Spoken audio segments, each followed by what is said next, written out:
Hello there. We're going to present today FTD Rules of the Road.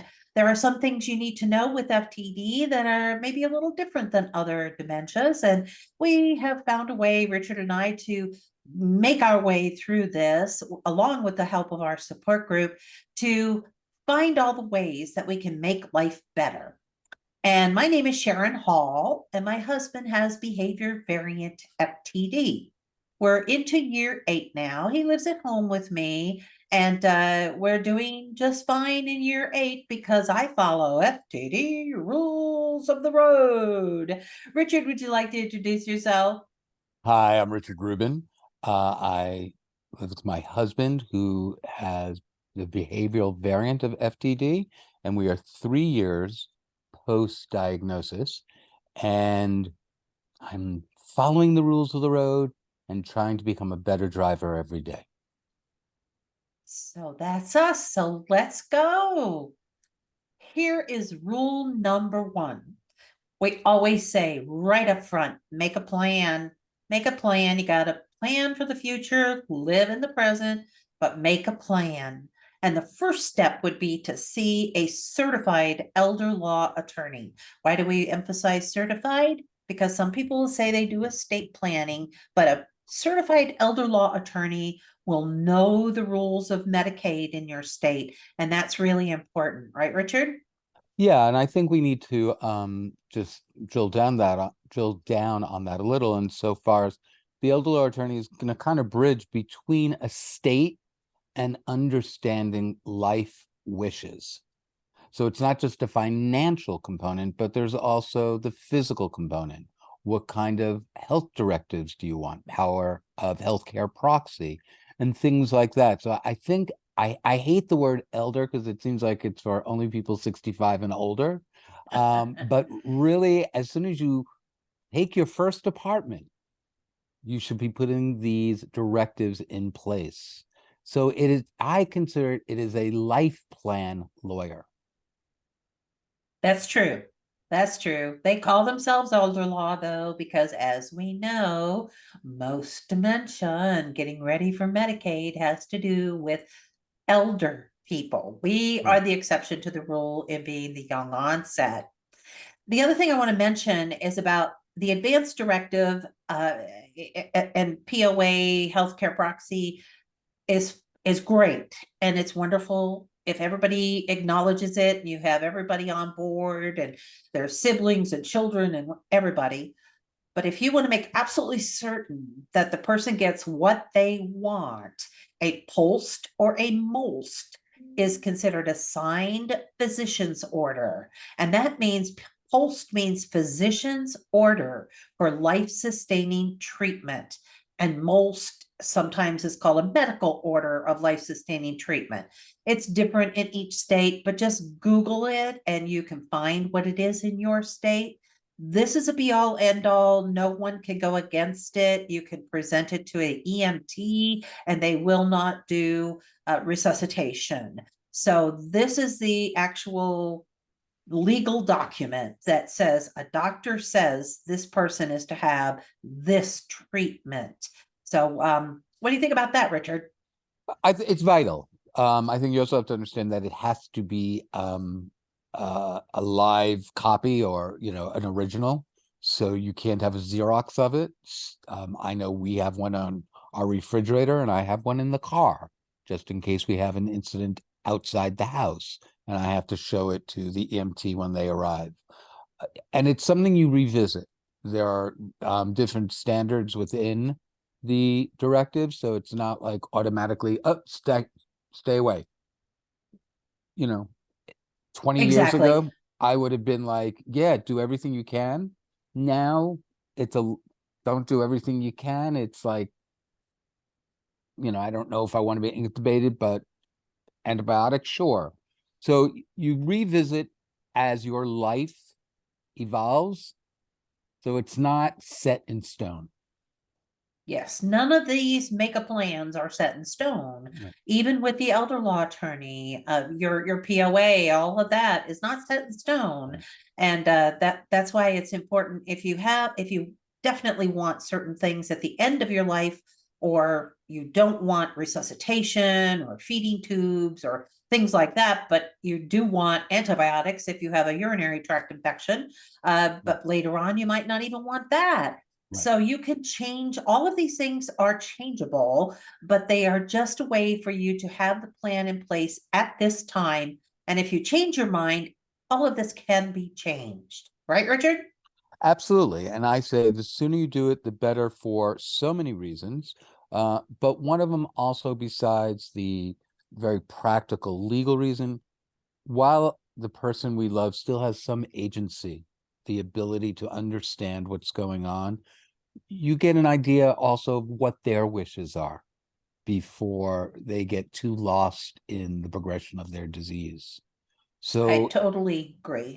as the survivor, I'm making decisions now based upon the wishes I know and the philosophy they held, not just mine. That's right. And that's really important. That's why it's rule number one and should be your first step. So let's go on to rule number two, Richard. Okie dokie. And what is this one? Hate the disease, not the person. Yeah, FTD, I mean, as we know, it's not about memory. It's about personality changes. It's about the loss between action and consequence. And it took me quite a while and some very tragic events to be able to get the diagnosis and fall back in love with my person, because I did not have the organic understanding of what was happening. I thought I was just married to a schmuck. Yep, I got it. That's the Mhm. way I was. I think Richard and I were both in the situation of, okay, I'm ready to leave. And how am I going to best handle that? Because I'm not living with this, as Richard says, schmuck. I'm not living with this person anymore. It's not the person I knew. I didn't sign up for this. Right. So, yeah, Richard, I agree. And I think that the one thing that's really difficult for care partners, not only to hate the disease, not the person, because a lot of things pre-diagnosis are just, I mean, it just, they rip your heart out at times. And so it's hard to get over that. We're human too. Right. But to get to that place where you live in their world and make them the star of their world can take a little practice, right, Richard?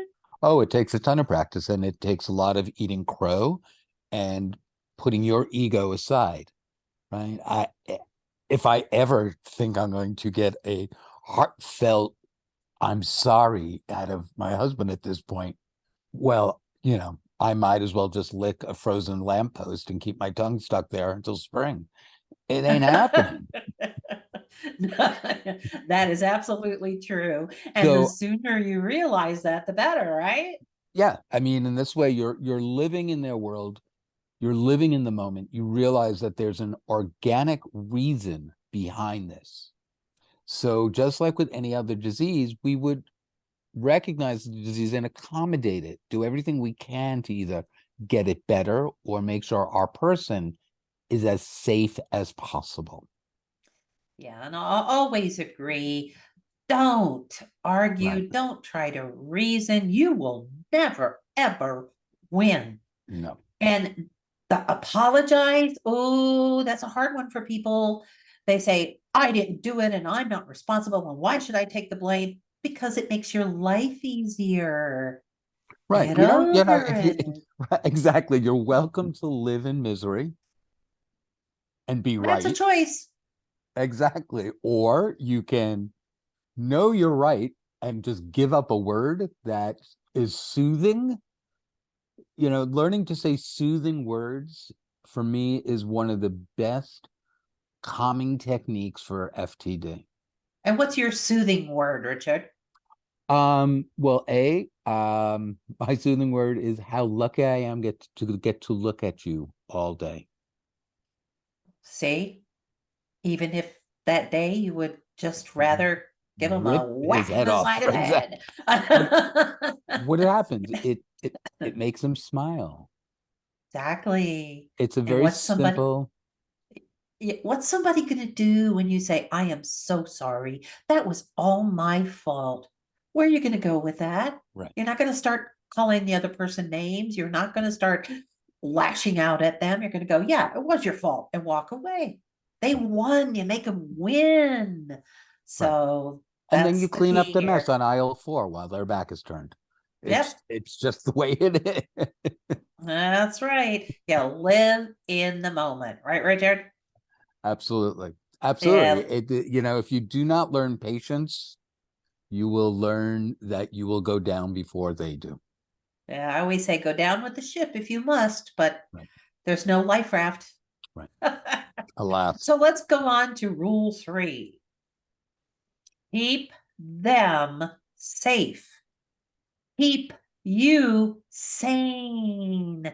These are my mantras that I have lived with for going on. We're in our 8th year, and this was one of the first things I said, because after when Rod was diagnosed, we already had my mom living here who had vascular dementia. So I had the twins, Mm. and there had to be rules. And I said, okay, we're going to make this really simple.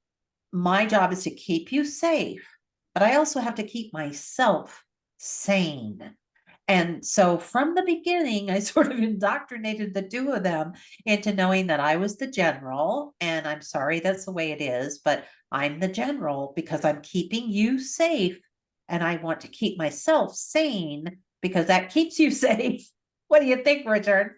I agree with you wholeheartedly. I guess the question comes up in my mind. So, how do you apply rule number 2? Don't argue with them with rule number 3, because they at times they're in conflict, right? My sanity sometimes wants to tell them no. That's true. But we know that doing the apologizing keeps you sane. Your life is so much calmer when you're doing rule 2 that you keep yourself sane for rule 3. Now, some of the things happen in the spur of the moment. So if Rod would say, on my bucket list is skydiving, and I think I'm going to go do that, I'd go, no. So that's a no. But it's a no with, I don't think that's a good decision because I've seen some videos. You want me to show you some videos of what can happen when you skydive? So that may be the way I handle it without just saying no. But there you go. I'm keeping myself sane. I am not taking the blame. I'm blaming somebody else. So what do you think about that, Richard? Does that sound I good? agree, and I think one of the things within this is that you have one of the unicorns insofar as your husband has consciousness or self-awareness about his disease, True. where I live with the majority who don't. So for me to say the skydiving thing, to say no, would it work? Because I live with someone who has no idea what their limitations are. So Correct. my sanity and my safety would be like, sounds like a plan. Let's make some calls and see if I can schedule something. And of See course, I how can this never schedule. works? You got it. You got it. So it depends on your circumstances, right, Right. Richard? Absolutely. It, Absolutely. We say it we're snowflakes because no two are alike FTD patients, but it is a blizzard we're walking through. That's absolutely correct. So everything we say has to pertain to your situation. So if you just think about it, how am I going to keep them safe but keep myself sane? How am I going to apologize and de-escalate this situation? It depends on your person. And so always remember that as we go through all these rules, you need to bend them for yourself. But these are things that sort of, they're not in concrete, but they at least give you some guideposts to try to keep in mind when you're under that stressful situation. Right, Richard? Totally agree with you. Totally. Sounds good. Let's move on to rule 4. How about you take this one, Richard? It's your specialty. Turning a no into a yes. So very early on after diagnosis, I got bombarded with the list of things I had to stop And when I say stop, it was stop him from doing. So he could not drive. He could not do his job. He could not, and just drop in what it is. And that was all no's. And the no is a lubricant for a loop.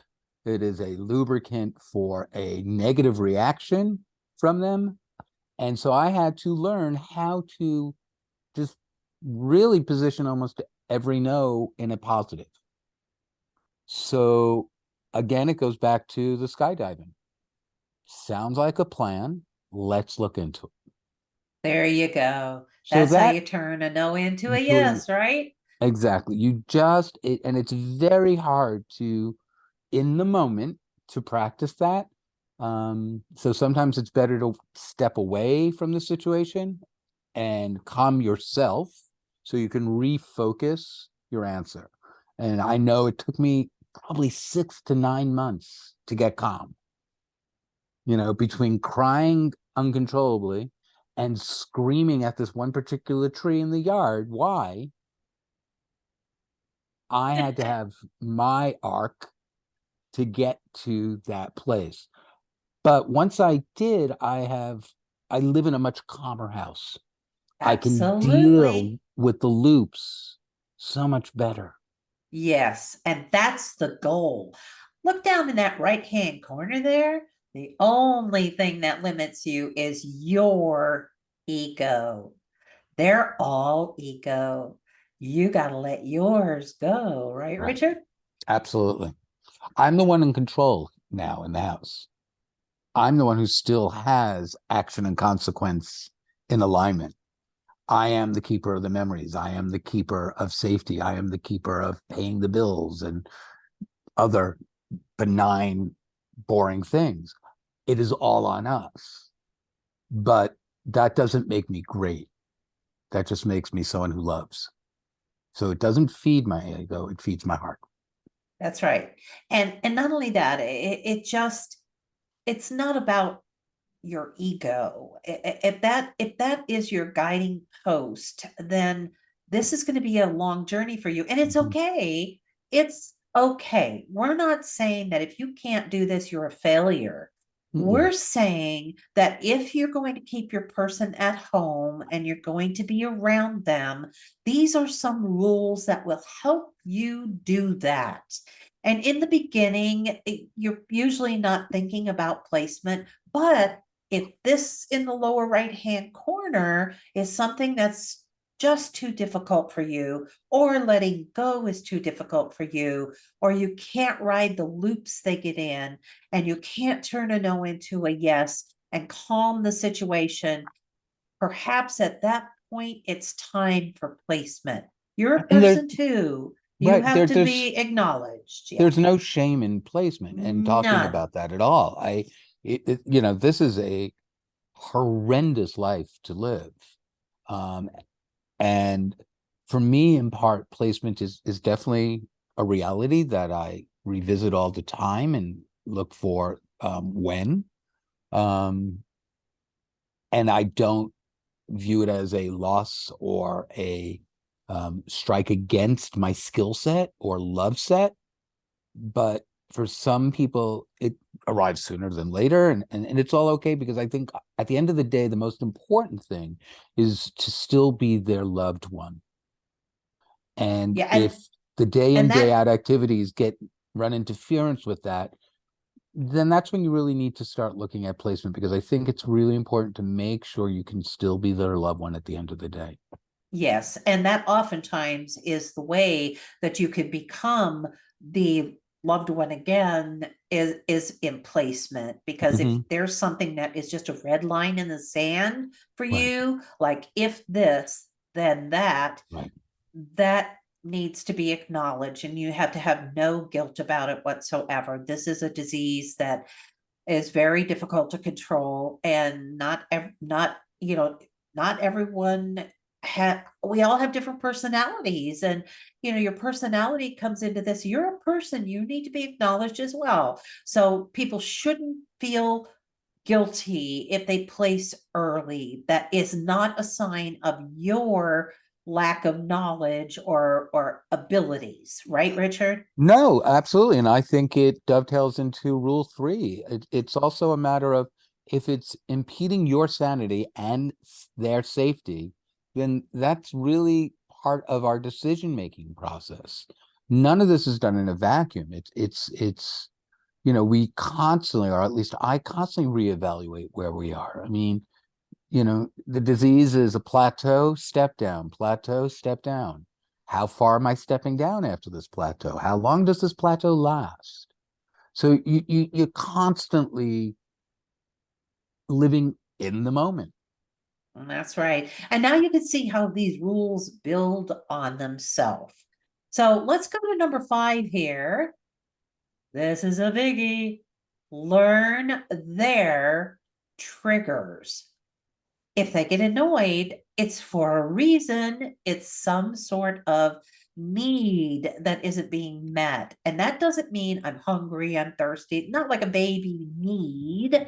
This is you're an adult and you're in the world. So sometimes people will annoy them and people who don't understand and they are off on their journey. They're going to do what they do.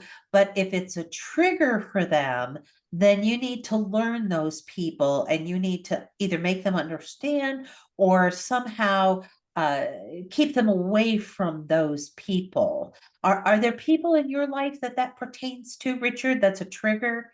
Yes, there are. And I have sent out emails and requests that if we meet and engage, these are the rules of engagement. These are the topics to stay within. And if you can't, then I'm sorry, but we can't visit with you. And I would like you to visit with us as we take our morning walk. So you're part of our routine. And it keeps a certain amount of peace and continuity for Yes. us. Yeah. And And for there again, people, we're in charge. it goes back to sanity and safety. I am in charge. And if you don't like it, I'm sorry, but I'm not here for your protection. I'm here for his. My That's job right. is to escort him to his final gate with as much dignity and humanity intact. And that means he becomes my priority, not someone else's feelings. Yeah, let's So, talk about places because there are things that are probably universal for people with FTD. Loud noises, crowded spaces, and waiting in line or waiting for anything, even the doctor's appointment. So these are things that are pretty universal. Wouldn't you agree, Richard? well, I laugh. There's no such thing as a line anymore in our world. Exactly. You just, it reminds me of being in a certain country where I had to take the train and I'm so used to you queue and you get on the train here, you just rushed in this country. And that's basically what I'm living with at this point. You walk into them, you just, so yeah, you have to know where they are, with that. Um, the loud noises for sure, but the lines for me is it makes me laugh, to be perfectly, at this point I find it funny. Yeah, but sometimes, I mean, like a doctor's appointment, sometimes can be a long wait, especially if you're going to a physician that, has emergencies erupt. Right. I would just want to give you this little tidbit here. Rod has had some very big pain in his hip because of bone on bone arthritis. And we were going in to get a shot for him to sort of alleviate some of that pain. But this is an orthopedic practice. You know what happens in orthopedics, people break things and they want to be seen first. So it became a tad bit of a long wait and I could feel it building. And so I went up to the desk and said, excuse me, but this is really getting a little bit longer than we anticipated. And I believe I'm going to have to change this appointment. And with my going up to the desk gave him the freedom to stand up and say, I'm going home. I want to go home. And so I said, okay, Rod, I'm taking care of it. I'm making another appointment, calmed him down, got him to sit down. And she communicated with the back office and we were taken in. Now we were taken in, but are we going to wait there for the rest of our lives? People kept coming. I explained what was going on. They know he has dementia. They kept coming in to engage him in conversation while we had this long wait. So sometimes you can't avoid it. You know that it's a trigger, but there's just no way to avoid it. But you have to kind of work around it to make it work. Make sense, Right, and Richard? that was a great workaround though, right? Because you in alerting the office, and then in that, as we wait in the patient's room outside, them coming in, engaging him, unfortunately, my husband has the understanding of time like a dog. I can be gone 10 minutes, I can be gone 10 hours. I get the same reaction type thing. So time is kind of elusive. So dropping in that sense feeds their need to be seen and dealt with, and Yeah, their ego. So it allows that. I could sit in the doctor's office for 24 hours because he loves going to the doctor, because he thinks the doctor is going to cure him and get him to drive again. there again, it matters what your person is. Exactly. There you go. We're all unique. And And that's that's why why Richard and I are on together, I, because my experiences are different than Richard's, and he gives you another perspective. So, yeah. all of these rules, as I said, have to be massaged for your particular person. Right. And it So, go and ahead. no, I was going to say, one of the ways of learning triggers is we become hyper vigilant insofar as you just listen and look. You don't, it's just a consciousness in learning their triggers. I mean, you do learn them in that they show up enough and they annoy you enough. But then there are the little things like, watching him barrels through a line to the front. I didn't realize that was a trigger until I started seeing it, because, at home Right. we don't have lines. Exactly. Exactly. And the crowded spaces, you don't know that they don't like somebody next to them until they're in a situation where somebody's next to them and touching Right. them. So, you learn these things as you go. So all of these, like we said, it's a learning curve. You get Right. don't bash yourself if you take them someplace and it triggers them and you didn't know that that was going to trigger them. It's fine. You're learning. And next time you'll be prepared for an answer. Right, Richard? Absolutely. And again, it goes back to let your ego go, because you didn't fail. You've now learned. And when in doubt, just leave. It's easier to leave and take them to a place where they feel secure, and you try again the next day in a different way. Exactly. And that leads us to things. One of the things that I didn't realize right at first, and I learned pretty quickly, was that a confusing menu or too many choices was not good. The first time we went into Richard doesn't know anything about fast food, but when you when you go into fast food and you have that daunting menu above your head and you're trying to figure out what's going on, can you imagine if the part of your brain that puts things in order, your executive function needs to be at its height in that situation? Or even if you go to some of these restaurants that have multiple page menus and they serve breakfast, they serve lunch, they serve dinner, but they put it all in the same menu and there's like 15,000 choices. Well, that's not a good thing. So what we do now, because of that, I find out what Rod wants before we go to any restaurant, and there's none of them that don't have their menu online somewhere.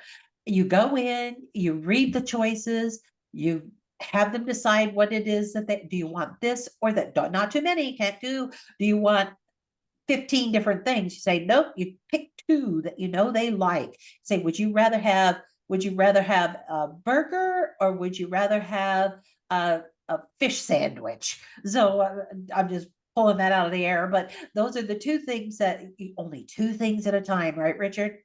Yeah, I mean, and you're fortunate. I can't even go into a restaurant at this point. And tell So us why.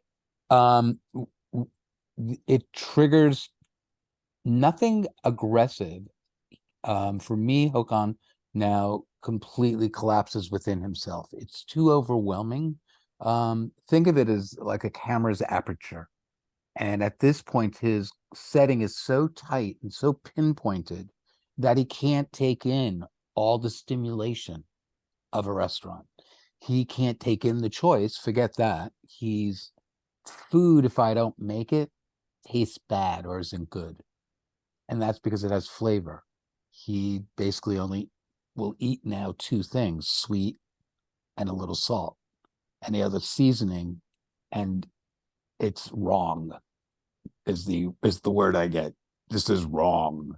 So you have to also see who your person is as they progress.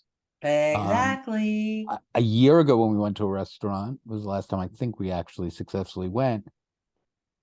Like you, I placed the order or give the choice at that point. But as soon as he was finished, I was finished. It's like, okay, let's go. The idea of being in a Learning. restaurant was Yeah. no longer, why are we staying here? There's no Yeah. social interaction that can be engaged in. Right. And I think the word learn is our key here. Through all of these rules, learn is the number one rule. You're Mm-hmm. learning every day. And we know with FTD, it can change in a heartbeat. Right. So we're learning new things every day, and we are learning new ways around things every day. Right, Richard? Absolutely. Yeah. Absolutely. Yeah. Let's go I on to go no, ahead. no, it's okay. Go. All right. Let's go on to 6. Don't isolate. Take it away, Richard. Oh, great. Well, that's why I'm with you, Sharon, to avoid isolation. Uh, for me, FTD and the onset of the pandemic went hand in hand. So I was in forced isolation like the rest of the world. So I didn't initially feel isolated any more so than anyone else did. And as we've come out of it and started going back into the world, I'm not, because of the progression at this point and how he can't go back into the world and deal with all the stimulation. So it's really important for my sanity, to find people that stimulate me intellectually, emotionally, and hold me up spiritually. And And that's, go ahead. Go well, I was ahead. going to say it's through the chat groups that I I was have just going to found. say that leads into the support group. Absolutely. Support groups are been vital. Who else really understands the craziness of a day that we live in? And that craziness can be, he hasn't said a word to me for 24 hours, or he hasn't shut up for the last 24 hours. It's that extreme, right? So it's really important, I think, to find that.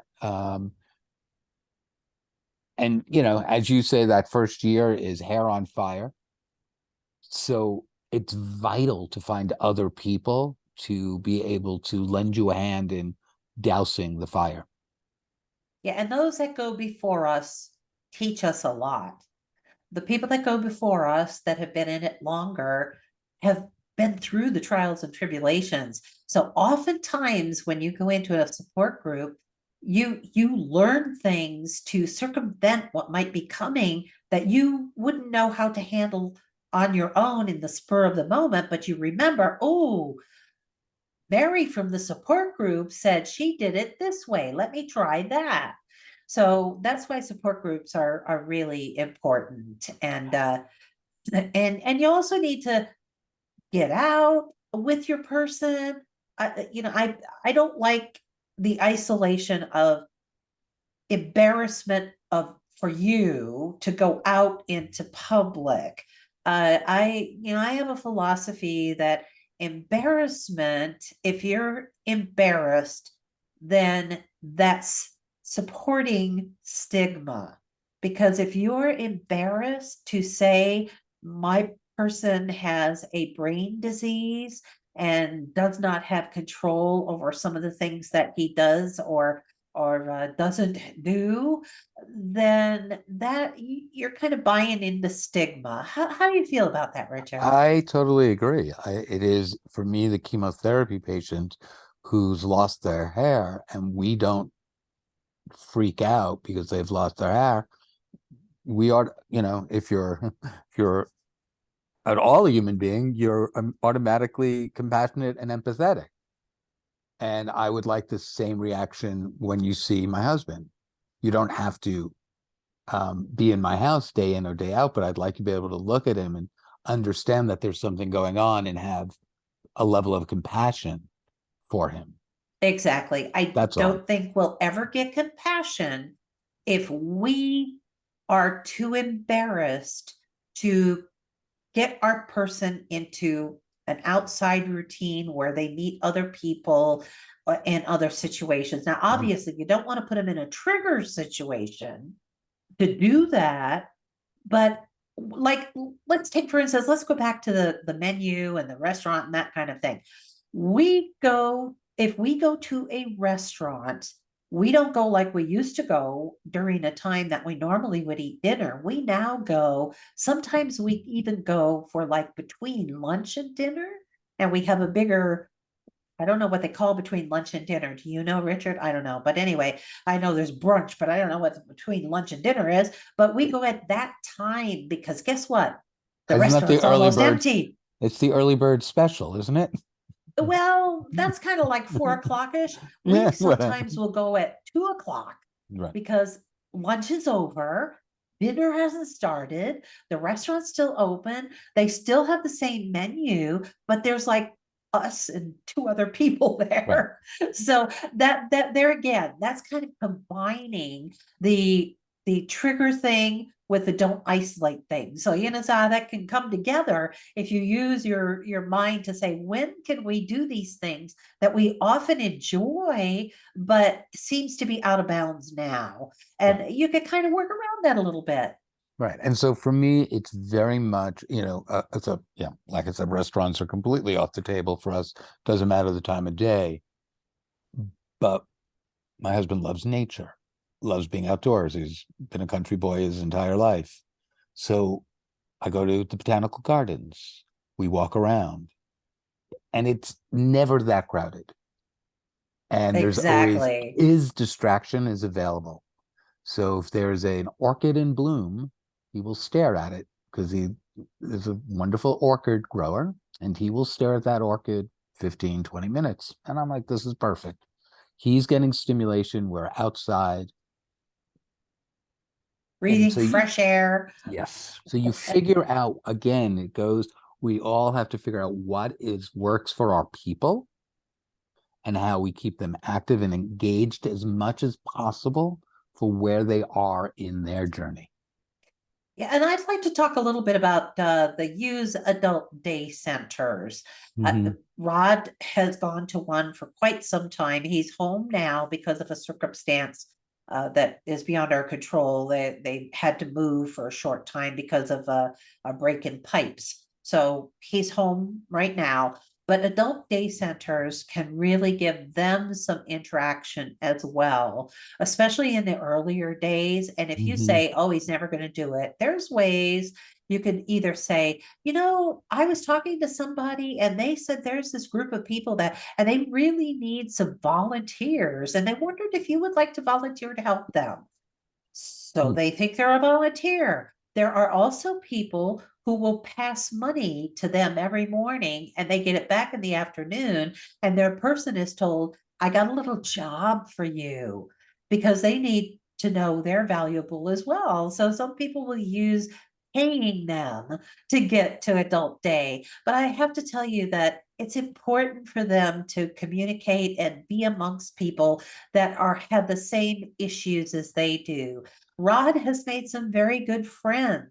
And now that he can't be there, yesterday he got a call and they passed around the phone because they miss him and Mm. he misses them. And I want him to be able to go back. The situation that one is in, and I don't want him to change. I don't want him to go to a new place just because they're in a situation where it's a one big room, and that's not an FTD kind of thing. Rod needs to get away sometimes. So he's at home now, but he misses it. And he's gone for a long time and only a couple of days a week. I'm not saying that he's there, from morning till night, but if you work, that's a good thing to do from morning till night, to have somebody in a day center. You feel that they're safe, you're keeping yourself sane at work, they're cared for. So that could be a win-win as well. I know, Richard, that you haven't used adult day. You're in an area that doesn't offer a lot of that for Right. you. But But I will I say, I agree with you. And there's one about 45 minutes from where we are. And I got him in by telling him we're going take an art class. We're going to do some painting, which is something he enjoys. So didn't say it was a day center. right. It was an art program we were going to, and totally no problem. He totally Oh, didn't see all the other people around.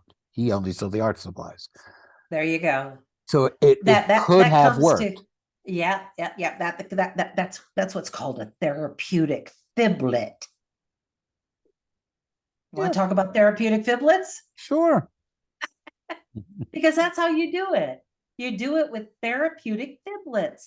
Sure, people say, I can't lie. Okay, well, there's that go down with the ship thing, because you kind of have to let that go. You're not lying, you're massaging the situation to fit the needs of you and your person. Right. Does that And sound right, Richard? yes, and it's all about sanity and safety. There So we go. it's a matter of learning how to speak to our people in a way that gets what we need done and keeps the loop somewhat at bay. Yes. So see how these all are really, really, really coming together. So let's move on. Asking for help should be your superpower. If you're asking, you're ready for help. And that help comes in many, many forms. So when Rod was diagnosed, I said, I had a mother-in-law who had the same disease and did not know I was looking at behaviors that she exhibited, but nobody told us. So if I didn't know about FTD and I had it in his family, how in the world should other people know? So I was on a mission from the beginning to make people understand this disease. So I wrote a letter to my neighbors. I have a wonderful neighborhood. And I wrote a letter, put it in the mailbox, and said, this is what Rod has been diagnosed with. Here are some of the things that means. And everyone will say, I've had all of you say, what can we do for you? Here's a little list for you. So I asked for help from the very beginning, and we use it to this day. I had a situation where I needed to lift something. Rod had a little low surgery, couldn't lift. So I texted my neighbor and I said, could you send your husband down?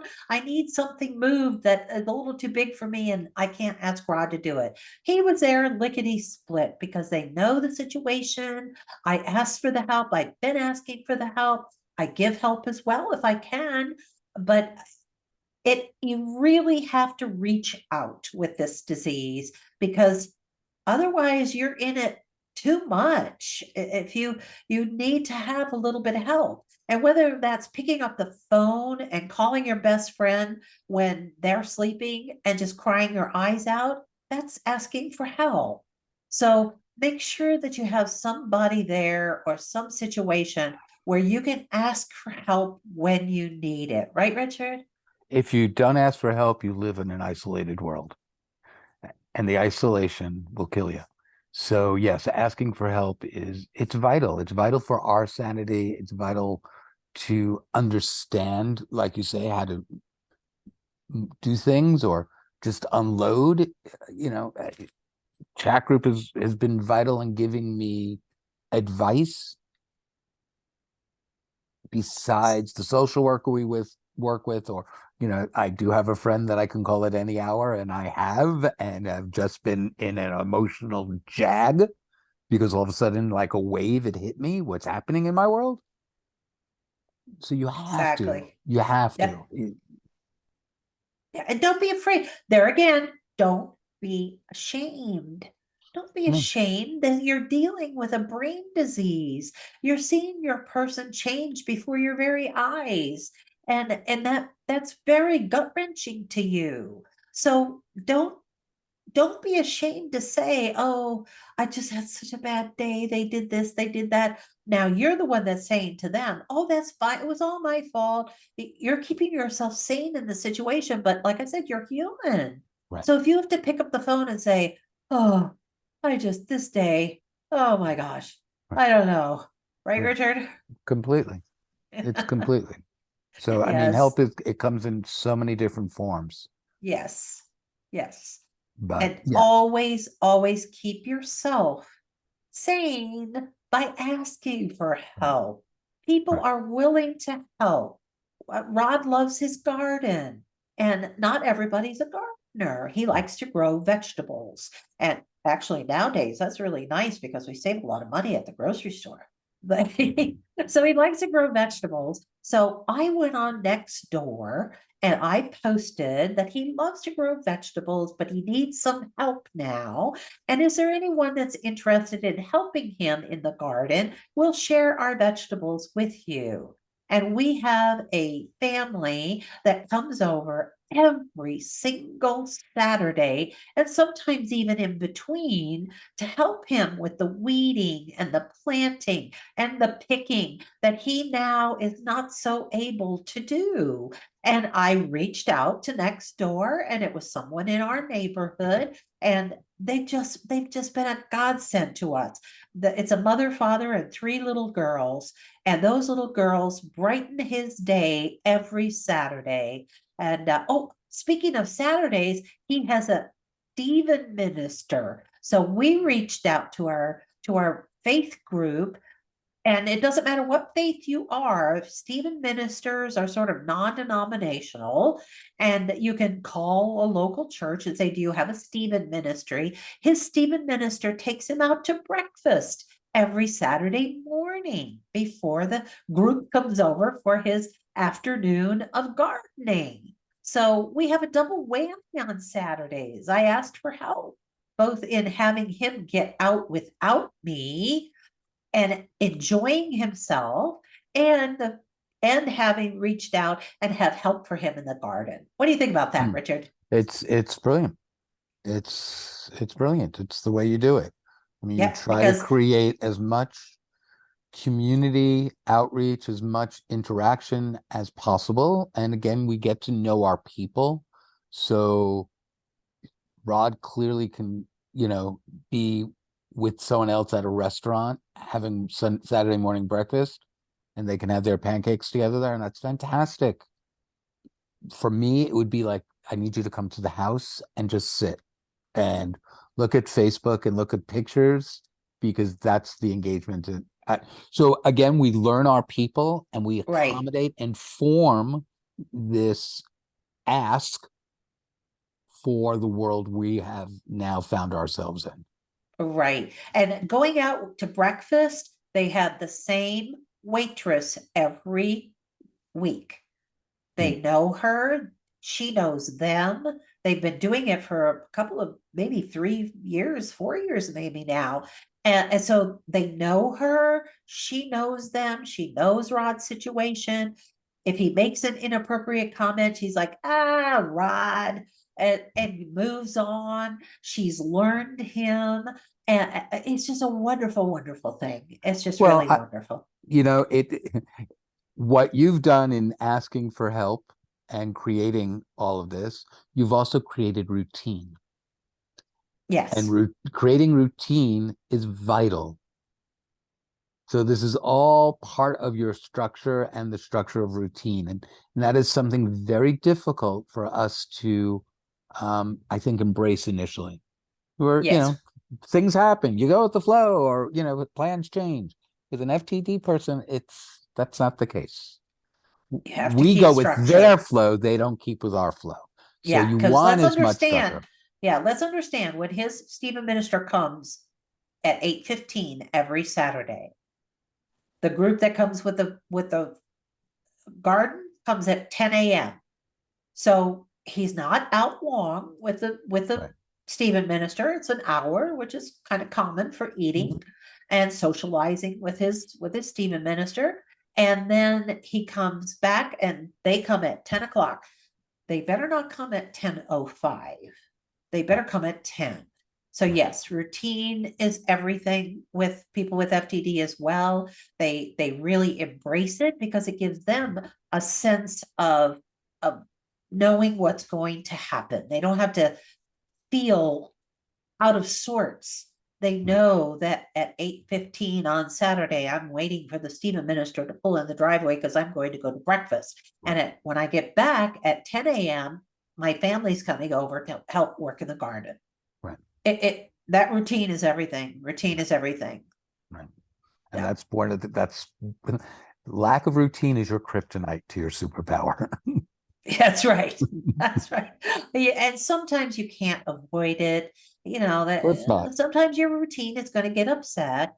But things like going to the doctor or things like that, you don't tell them 7 days in advance because all you're going to hear is it's time to go to the doctor. Is it time to go to the doctor? Is it time to go to the doctor? Is it time to go to the doctor? So on the way, when you say, come on, we're going, and they get in the car, you say, we have a doctor's visit, let's go.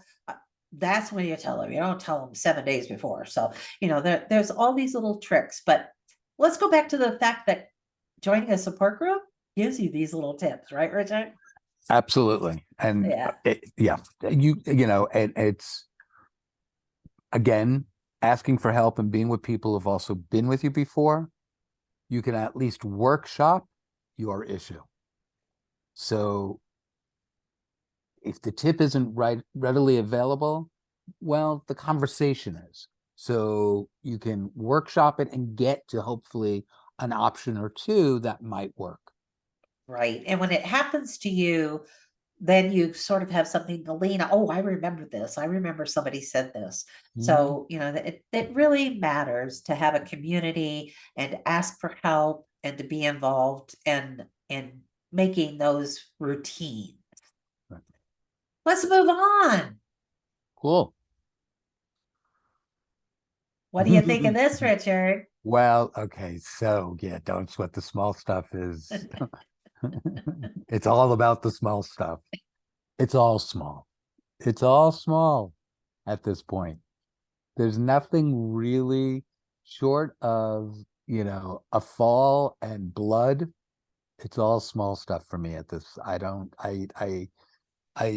do more laughing it off than wringing of my hands because Exactly. personally, I'm not capable of stopping the disease. The disease has its own time. So I can't control it.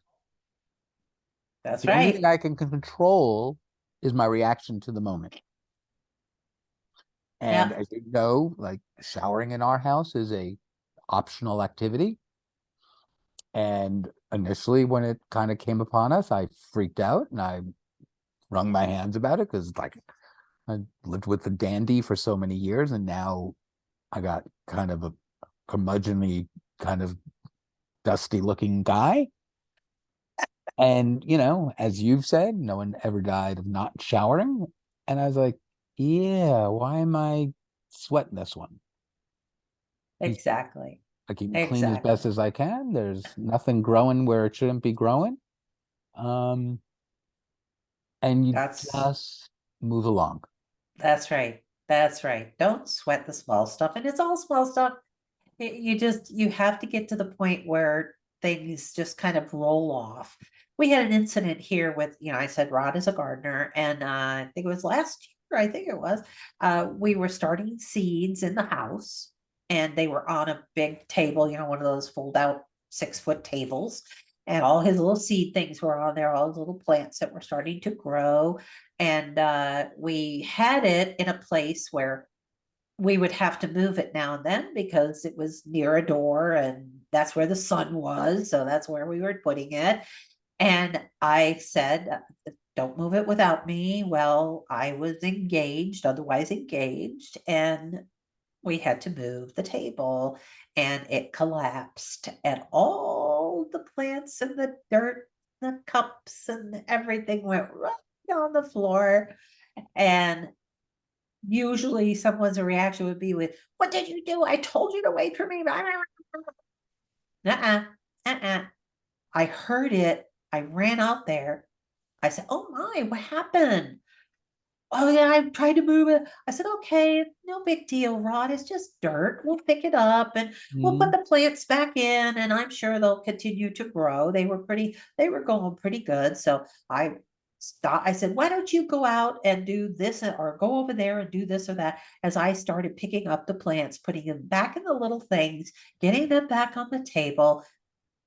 Was it a big deal? It was a big deal. I mean, there was dirt everywhere, but it was small stuff. It was small stuff. Yeah, there was dirt everywhere, but that's what I have a damn broom for. So you just can't sweat that stuff. You have to kind of let that stuff go. And it so speaks to living in their world as well, Yes. because they're frustrated by what just happened. Oh, yeah. And if we react to that level, we then take them to the next level as well.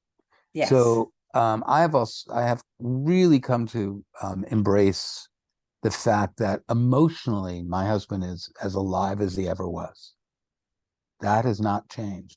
What has changed is the ability to express in an adult fashion and live in an adult world. But if I can match or calm him emotionally, I can't calm him with words, but I can calm him with my emotional reaction. So in the case of, you know, the seedlings falling, if I freak out and have a reaction, he's going to have the reaction. But if I take Correct. your course and be like, no big deal, we'll clean it up, well, then they're going to match that reaction. And that's why don't sweat it and let everything kind of be as small as possible. You're actually not feeding a loop. As I say, it's always about throwing sand in an otherwise well lubricated loop. And our Exactly. emotions are the sand. It's our emotions. It's our responsibility. They can't Yes. take it. That's right. We had another incident that I found a way to eliminate it. We have coffee in the morning, and we had a coffee pot that you could set to start brewing at a time when you normally got up to. So the coffee was ready when we got up. And that has been in our 25 years of marriage. That has been the rule, as it were. And so we would have the pot of coffee waiting for us. Well, one morning I got up and he was standing at the doorway of the kitchen, just frozen in time. And I was like, "What's wrong, Rod?" He goes, I don't know what to do. I don't know what to do." And I looked, and what had happened is he had forgotten. He likes to make the coffee, uh, but we'll get to that. That doesn't happen anymore. So, so he had forgotten to put the carafe underneath the spout. And of course, 10 cups of coffee were on the counter, in the drawers, in the cabinets, everywhere, everywhere. So he was frozen. He was just frozen, didn't know what to do. I said, "It's okay, Rod. It's just coffee. Go have a seat and look at your iPad for a while, and let me just take care of this, and we'll get some coffee started." So there again, that wasn't small stuff. I mean, it was it was a flood. But you know how I solved it? We got a Keurig, a single dose. We do one at a time. You can't make more than 14 ounces spread across the table Right. now. So, you look for a way to circumvent that. And so that's what we did. But yeah, that was probably the first real big thing that he just couldn't handle. It was just too much for him. And was it small stuff? Well, some people might say no, but actually, come on, it was coffee. It's not Yeah, I always say I'm it's gonna not poison. Nobody's right, gonna die. and I'll push on that a little bit, Sharon, in that yes, it is small stuff, and I agree with you. The, but then as a caregiver, as someone who loves them, we also recognize, oh, this is big. They've just failed in a skill set they used to have. Right. So when we say don't sweat the small stuff, I think we're also meaning in front of them, because then Right, right, right, right. you go have your private moment, or you make the call to your support people, the person who's going to take your call no matter what, and you get it out. So it's the public facing caregiver, and then there's also the self caregiving that we That's have right. to participate in as well. That's right. Yeah. It's all a balancing act, isn't it, Richard? Sure is. And who knew I was Yeah. going to join the circus at this age? Yeah. Nobody signed up for this assignment. Exactly. But now that it's here, we have to make it work, right? So You know, that's the way we make it work. I I I am grateful every day that someone chose to love me, and I am grateful every day that I can show them that I love them. I think that's a good way to move on. Let's go. Q&A. Anything we missed, Richard? Here we're giving Oof. you our email, so you can email us and say, excuse me, but how do I do this? And maybe we can help you. Yes, and I would say we are just two people figuring it out, and as we describe ourselves as redwoods, because these beautiful, tall, majestic trees command history for surviving thousands of years in the forest, but have a very shallow root system, and they need the help of other redwoods to stay strong and tall and alive. That's us. We're And the that's what we Redwoods. offer. Exactly. That's right. I do have a podcast that has professionals speaking to us about FTD and management of FTD. And that's the podcast there, talking FTD for you.podbean.com. And there's about 7 years of archived information on every subject imaginable. And on that note, when we have our chat, we have an FTD care chat on Mondays and Saturdays. If you want the link, just email and we will be happy to share that with you. It's at 7 p.m. Eastern time. And well, I've lost my train of thought. I was going to make a point. It's But contagious. I think it is. But there again, that you learn from the support group, and that matters. It matters to have support of other people and other redwoods to hold you up. But the Talking FTD for You has about 7 years of archived podcasts. And oh, I was saying we talk about anything in the support group, and so does the podcast. So nothing is off limits at our support group. We talk about the icky stuff all the time, right? Sometimes, Richard, we're into the We weeds with the poop. Sometimes. we live in reality, and I think the most important thing to know is you're not alone, and you need to reach out, and we need to connect to deal with the mundane as well as the most of urgent needs. And that, for me, is the best rule to live by, that you can't do this alone. And I think that's a good place for us to stop, let people chew on this, email us if they like, listen to the podcast if you have a particular subject you're interested in. And I think that's a good way to end this. What about you, Richard? I'm for it. I Okay. We'll see you all later. And I hope that we gave you something to hang on to.